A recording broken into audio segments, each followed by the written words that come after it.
Assalamualaikum warahmatullahi wabarakatuh. Sebelumnya perkenalkan nama saya Yondra Karista.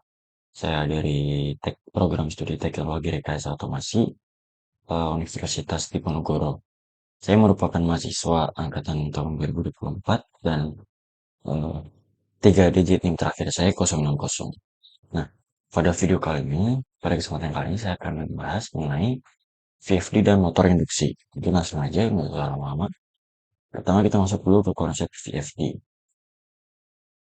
VFD atau sering juga disebut sebagai AC drive atau inverter adalah perangkat elektronik daya yang digunakan untuk mengontrol kecepatan putar motor AC induksi dengan cara mengubah frekuensi dan tekanan yang disuplai ke motor tersebut. Nah, untuk prinsip kerjanya sendiri, itu maaf, yang pertama ada penyerahan atau rectifier atau rectification daya AC atau arus bolak-balik yang masuk dari sumber listrik utama diubah menjadi daya DC atau arus arah menggunakan rangkaian penyarah atau rectifier. Biasanya terjadi diode atau resistor. Yang berbeda bus DC, daya DC dari penyarah kemudian disimpan dan dihaluskan atau difilter oleh kapasitor besar di bagian yang disebut bus DC. Ini menghasilkan tegangan DC yang stabil. Nah, yang ketiga ada inversi atau inversion. Rangkaian inverter biasanya menggunakan transistor daya seperti IGBT atau insulated gate bipole transistor mengubah daya DC kembali menjadi daya AC. Proses ini dilakukan dengan teknik modulasi atau PWM yang sangat cepat, yang dimana inverter menyalakan dan mematikan transistor secara bergantian untuk menghasilkan gelombang tegangan AC dengan frekuensi dan tegangan yang dapat diatur sesuai kebutuhan. Untuk fungsinya sendiri, yaitu yang pertama ada pengaturan kecepatan, yaitu mengubah kecepatan motor secara mulus dan presisi. Yang kedua ada efisiensi energi, karena kecepatan motor dapat disesuaikan dengan beban aktual. VFD secara signifikan mengurangi konsumsi energi, terutama pada aplikasi pompa, fan, atau kompresor. Yang berikutnya ada mengurangi tekanan mekanis, yaitu VFD memungkinkan motor untuk berakselerasi dan berdeselerasi secara perlahan, yang mengurangi tekanan mekanis pada motor dan peralatan yang terhubung, sehingga memperpanjang usia pakai. Yang berikutnya ada kontrol torsi. VFD juga memungkinkan kontrol yang lebih baik terhadap torsi motor. Kemudian kita masuk ke motor AC induksi. Motor AC induksi adalah jenis motor listrik yang paling umum digunakan di industri karena konstruksinya kasar, sederhana, dan perawatannya yang mudah. Prinsip kerjanya sendiri, yang pertama ada stator, yaitu bagian diam. Yang bagian diam, karena ada dua, ada stator dan rotor. Stator ini bagian yang diam gitu, yang nggak muter lah. Stator memiliki gulungan kumparan yang terhubung ke sumber daya AC 3 fasa. Ketika dialiri arus 3 fasa, gulungan ini menghasilkan medan magnet yang berputar pada kecepatan sinkron atau NS. Rumus kecepatan sinkron adalah ya sebenarnya ini bisa dilihat ya teman-teman, cuman karena tidak terbaca gitu sebenarnya ada rumusnya, cuman di sini nggak kebaca sehingga error. Yang dimana kayak gitulah, bisa dilihat sendiri di layar gitu. Dimana F atau frekuensi adalah frekuensi supply dan V adalah jumlah kutub magnet. Tuh. Nah, rotor atau bagian yang berputar ini adalah diletakkan di dalam stator. Nah, pada motor induksi jenis sangkar tupai, rotor terdiri dari batang-batang konduktor yang saling terhubung di kedua ujung-ujungnya. Ketika RMF atau Rotating Magnetic Field stator memotong konduktor pada rotor, ia menginduksi tegangan dan arus pada rotor sesuai hukum Faraday dan hukum Lenz. Interaksi antara arus induksi pada rotor dan RMF stator menghasilkan gaya elektromagnetik atau torsi yang menyebabkan rotor berputar mengikuti arah RMF. Nah, ini juga ada catatan penting bahwa rotor tidak pernah bisa mencapai kecepatan sinkron atau NS. Jika rotor berputar pada kecepatan yang sama dengan RMF, tidak akan ada pemotongan flux atau medan magnet ya. Dan karenanya tidak ada arus induksi atau torsi yang dihasilkan. Lanjut. Untuk slip, berikutnya ini adalah slip, perbedaan relatif antara kecepatan sinkron dan kecepatan aktual. Ya, ini hampir mirip konsepnya dengan error lah ya. Nah, untuk rumusnya yaitu NS kurangi NR per NS kali 100%. Jadi, slip ini bentuknya persen ya teman. Oh, sorry. Sebentar.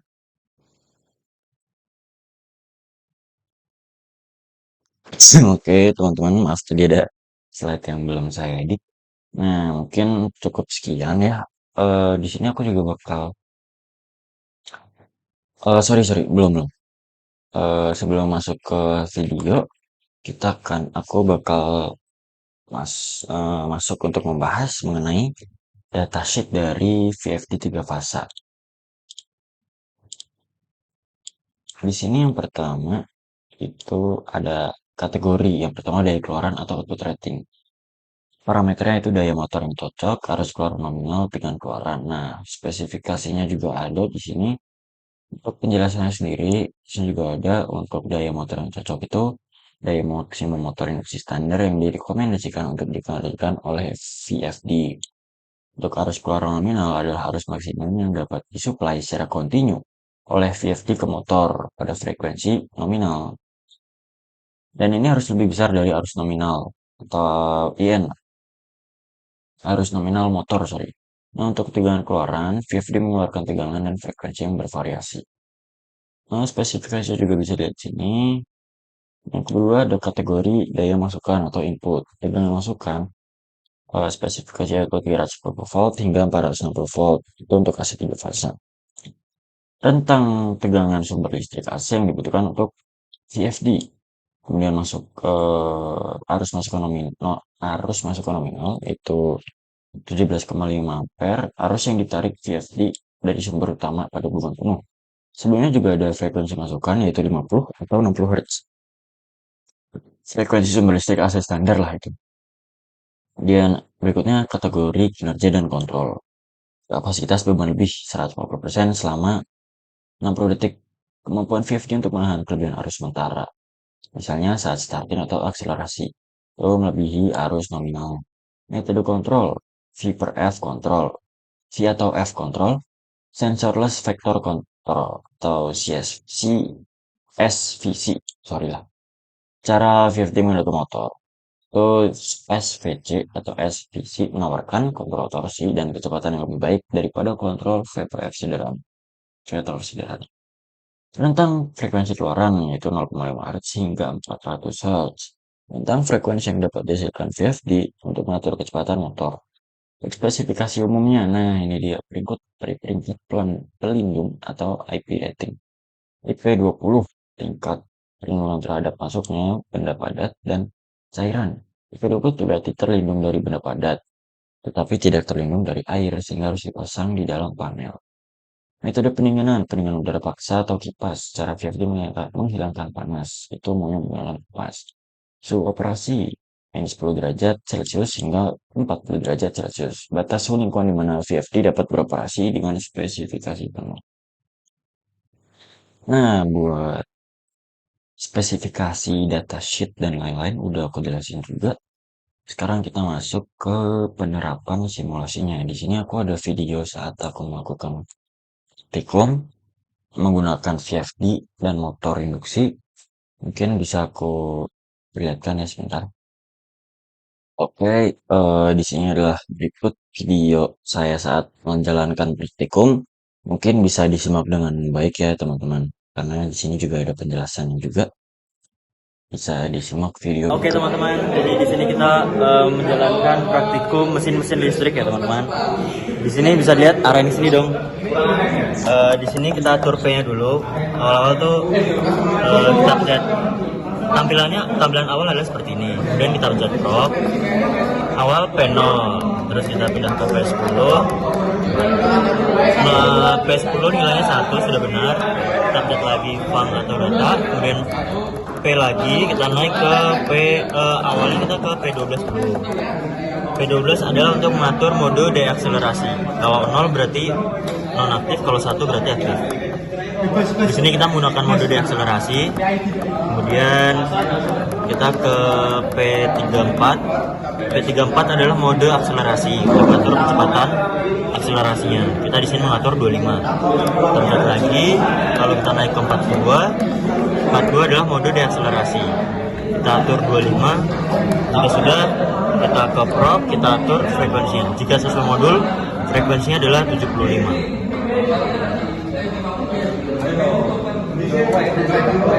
Oke, ini susah sekali untuk ngepasnya, jadi tutup atmosfer aja. Langsung saja kita run.